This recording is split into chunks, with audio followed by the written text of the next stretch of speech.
ओम शांति। आज बाबा के 12 तारीख के महावाक्य हैं। बाबा ने आज कहा, मीठे बच्चे डेड साइलेंस में जाने का अभ्यास करो। बुद्धि बाप की तरफ रहे तो बाप भी तुम्हें अशरीरी बनने के लिए सकाश देंगे।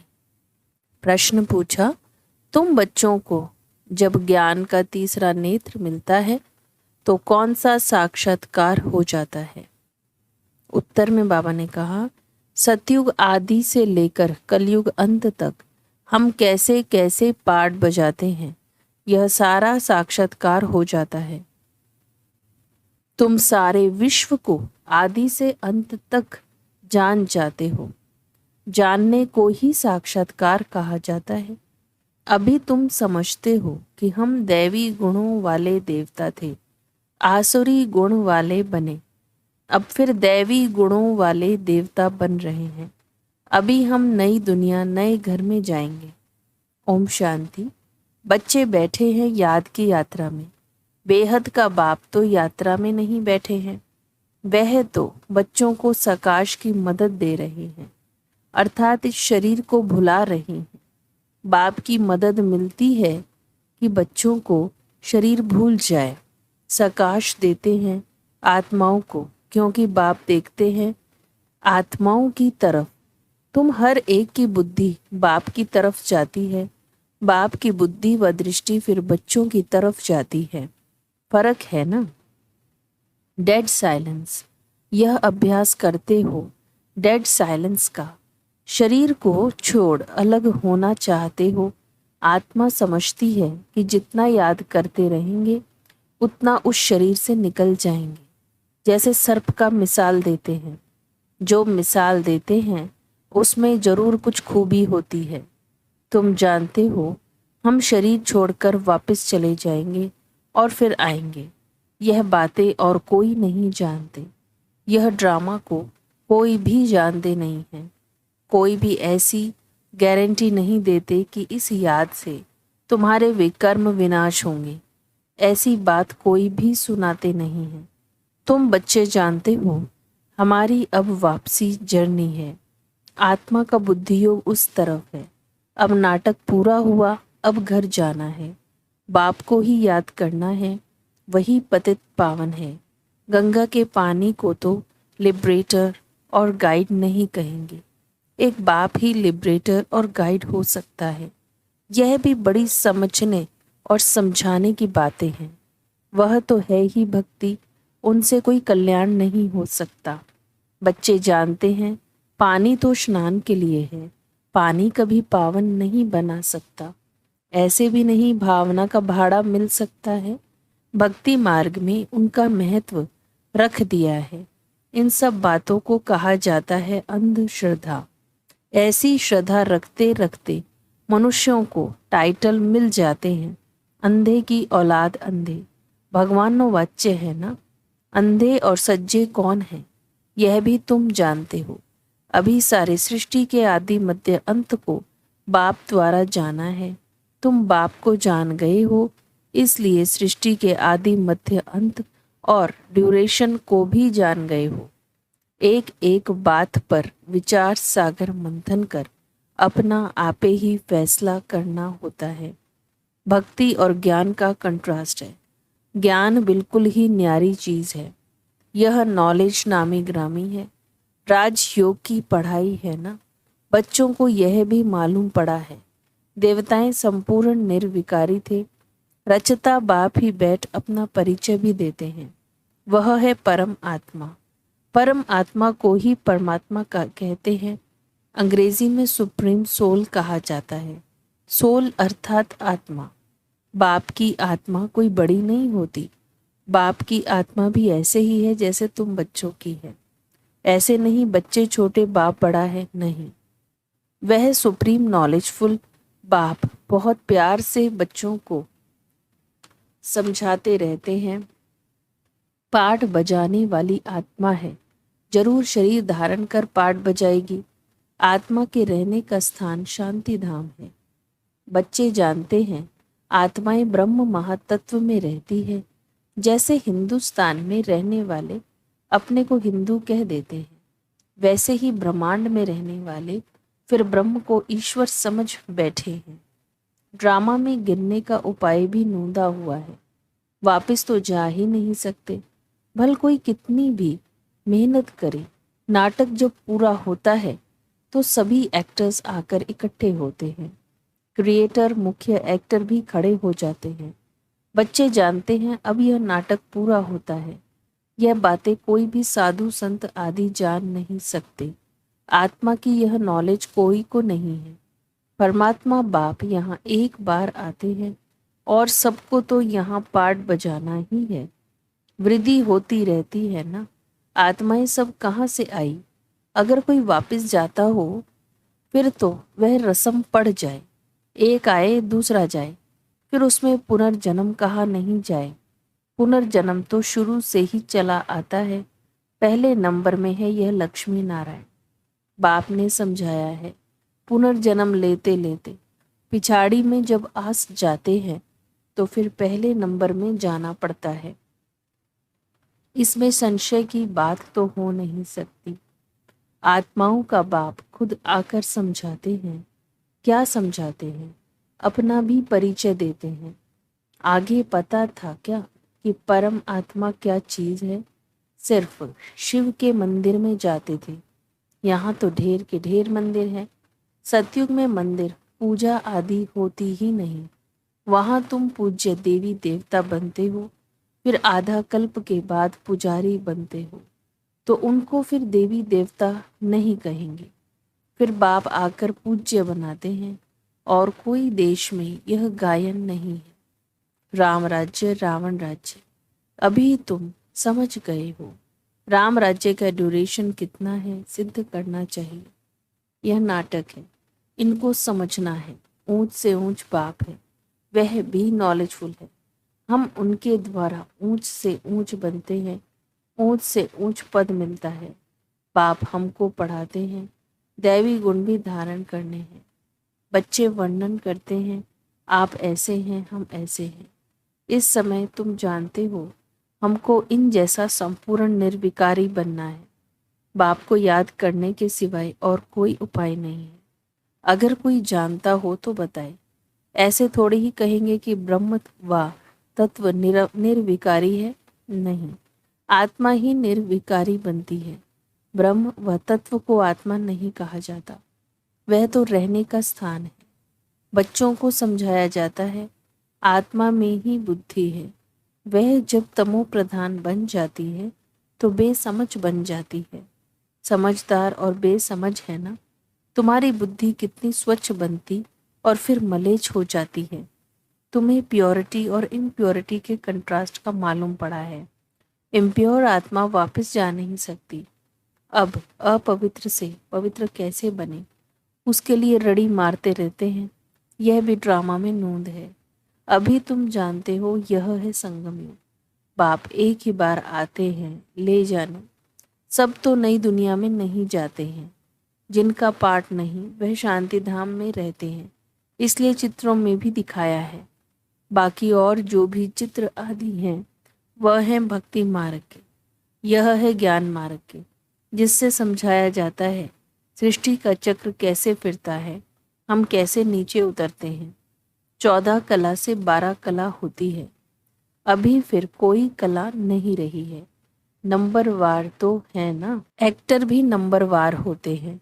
कोई का पगार 1000, 1500, कोई का 100। कितना फर्क हो गया। पढ़ाई में भी कितना रात दिन का फर्क है। उस स्कूल में तो कोई नापास होता है तो फिर से पढ़ना पड़ता है। यहाँ तो फिर पढ़ने की बात ही नहीं, पद कम हो पड़ता है। फिर कभी पढ़ाई होगी ही नहीं, एक बार ही पढ़ाई होती है। बाप भी एक बार आते हैं। बच्चे भी जानते हैं पहले पहले एक ही राजधानी थी। यह तुम किसको भी समझाएंगे तो मानेंगे। क्रिश्चियन लोग साइंस में भी बहुत तीखे हैं और सब उन्हों से भी सीखे हैं। उन्हों की न तो इतनी पारस बुद्धि न पत्थर बुद्धि होती। इस समय उन्हों की बुद्धि कमाल कर रही है। साइंस का प्रचार सारा इन क्रिश्चियन से निकला है। वो भी सुख के लिए ही है। तुम जानते हो इस पुरानी दुनिया का विनाश तो होना ही है, फिर तुम शांति धाम सुख धाम में चले जाएंगे। नहीं तो इतनी सब मनुष्य आत्माएं वापस घर कैसे जाएं? साइंस से विनाश हो जाएगा, सब आत्माएं शरीर छोड़कर घर चली जाएंगी। इस विनाश में मुक्ति अंदर मर्ज है। आधा कल्प मुक्ति के लिए ही मेहनत करते आए हैं। तो साइंस और कैलामिटीज, जिसको कुदरती आपदाएं कहते हैं, यह भी होनी चाहिए। समझना चाहिए यह लड़ाई निमित्त बनती है मुक्ति धाम में ले जाने के लिए। इतने सबको मुक्ति धाम में जाना है। तुमने भल कितनी भी मेहनत की, गुरु किए, हठ योग सीखे, कोई भी मुक्ति धाम जा न सके। इतने साइंस के गोले आदि तैयार हुए। समझना चाहिए विनाश जरूर होगा। नई दुनिया में तो जरूर बहुत थोड़े होंगे, बाकी सब मुक्ति धाम में चले जाएंगे। जीवन मुक्ति में तो पढ़ाई की ताकत से आते हैं। तुम अडोल अटल अखंड राज्य करते हो। यहाँ तो देखो सब खंडों के टुकड़े टुकड़े हैं। बाबा तुमको अटल अखंड सारे विश्व की राजधानी का मालिक बनाते हैं। बेहद के बाप का वर्षा है बेहद की बादशाही। यह वर्षा कब और किसने दिया, यह किसकी भी बुद्धि में नहीं आता है, सिर्फ तुम ही जानते हो। ज्ञान का तीसरा नेत्र आत्मा को मिला है। आत्मा ज्ञान स्वरूप बनती है, सो भी ज्ञान सागर बाप से ही बनना पड़े। बाप ही आकर रचता और रचना के आदि मध्य अंत का नॉलेज दे रहे हैं। है भी एक सेकंड की बात। सेकंड में जीवन मुक्ति, बाकी सबको मुक्ति मिलती है। यह भी ड्रामा बना हुआ है। रावण के बंधन से सब मुक्त हो जाते हैं। वो लोग विश्व में शांति के लिए कितनी मेहनत करते हैं, यह सिर्फ तुम बच्चे ही जानते हो कि विश्व में और ब्रह्मांड में शांति कब होती है।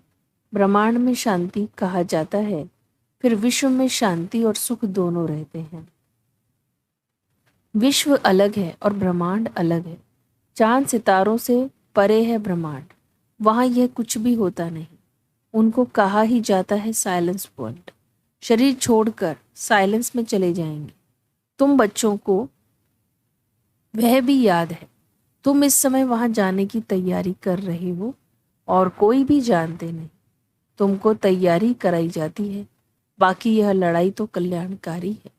सबका हिसाब किताब चुकतू होना है, सब पवित्र बन जाएंगे। योग अग्नि है ना, अग्नि से हर चीज पवित्र होती है। जैसे बाप ड्रामा के आदि मध्य अंत को जानते हैं, वैसे तुम एक्टर्स को भी ड्रामा के आदि मध्य अंत को जानना है। जानने को ही साक्षात्कार कहा जाता है। अभी तुम्हारा ज्ञान का तीसरा नेत्र खुला है। बरोबर हम सारे विश्व को सतयुग आदि से कलयुग अंत तक पूरा जान चुके हैं। दूसरा कोई भी मनुष्य मात्र नहीं जानते। तुम समझते हो हम जो दैवी गुणों वाले थे वही फिर आसुरी गुणों वाले बनते हैं। फिर बाप आकर दैवी गुणों वाला बनाते हैं। बाप आते ही हैं पतितों को पावन बनाने। दुनिया में और कोई को यह पता नहीं है कि यह देवी देवता घराने वाले ही पूरे 84 जन्म लेते हैं। पावन भी तो पतित भी बनते हैं। यह किसकी बुद्धि में नहीं है।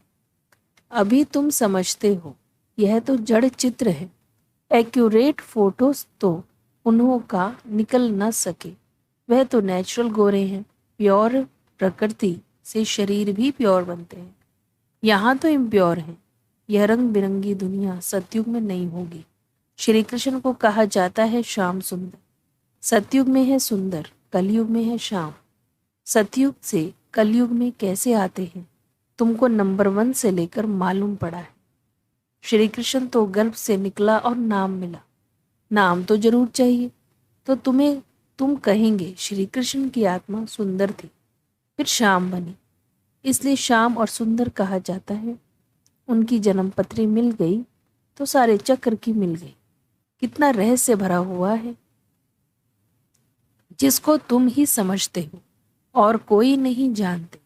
तुमको अब नई दुनिया नए घर में जाना है। जो अच्छी रीति पढ़ाई पढ़ते हैं वही नई दुनिया में जाएंगे। बाबा है बेहद की सारी दुनिया का मालिक, सभी आत्माओं का बाप। बाप को मालिक कहा जाता है, यह पढ़ाई है। इसमें कोई संशय व प्रश्न नहीं उठ सकता। इसमें शास्त्रवाद करने की दरकार नहीं। एक टीचर सबसे ऊंचा, वह बैठ पढ़ाते हैं, वही सत्य है। सत्य नारायण की सच्ची कथा शिक्षा के रूप में सुनाते हैं। अच्छा, मीठे मीठे सिक्के लदे बच्चों प्रति माता पिता बाप दादा का याद प्यार और गुड मॉर्निंग। रूहानी बाप की रूहानी बच्चों को नमस्ते। हम रूहानी बच्चों की रूहानी बाप दादा को याद प्यार गुड मॉर्निंग, नमस्ते नमस्ते नमस्ते जी। धारणा के लिए मुख्य सार है, अपने सब हिसाब किताब चुकतू कर साइलेंस वर्ल्ड में जाने की तैयारी करनी है। याद के बल से आत्मा को संपूर्ण पावन बनाना है। ज्ञान सागर के ज्ञान को स्वरूप में लाना है। विचार सागर मंथन कर अपना फैसला आपे ही करना है। जीवन मुक्ति में श्रेष्ठ पद प्राप्त करने के लिए दैवी गुण धारण करने हैं। वरदान है, बाप के साथ रहते रहते उनके समान बनने वाले सर्व आकर्षणों के प्रभाव से मुक्त भव। जहाँ बाप की याद है अर्थात बाप का साथ है, वहाँ बॉडी कॉन्शियस की उत्पत्ति हो नहीं सकती। बाप के साथ व पास रहने वाले दुनिया के विकारी वाइब्रेशन अथवा आकर्षण के प्रभाव से दूर हो जाते हैं। ऐसे साथ रहने वाले साथ रहते रहते बाप समान बन जाते हैं। जैसे बाप ऊंचे से ऊंचा है, ऐसे बच्चों की स्थिति भी ऊंची बन जाती है। नीचे की कोई भी बातें उन पर अपना प्रभाव डाल नहीं सकती। स्लोगन है, मन और बुद्धि कंट्रोल में हो तो अशरीरी बनना सहज हो जाएगा। आज का अव्यक्त इशारा है, कभी व्यर्थ संकल्पों के हैमर से समस्या के पत्थर को तोड़ने में नहीं लगना। अब यह मजदूरी करना छोड़ो, बेगमपुर के बादशाह बनो, तो न समस्या का शब्द होगा, न बार बार समाधान करने में समय जाएगा। यही संस्कार पुराने आपके दास बन जाएंगे, वार नहीं करेंगे। तो बादशाह बनो, तख्त नशीन बनो, ताजधारी बनो, तिलकधारी बनो। ओम शांति।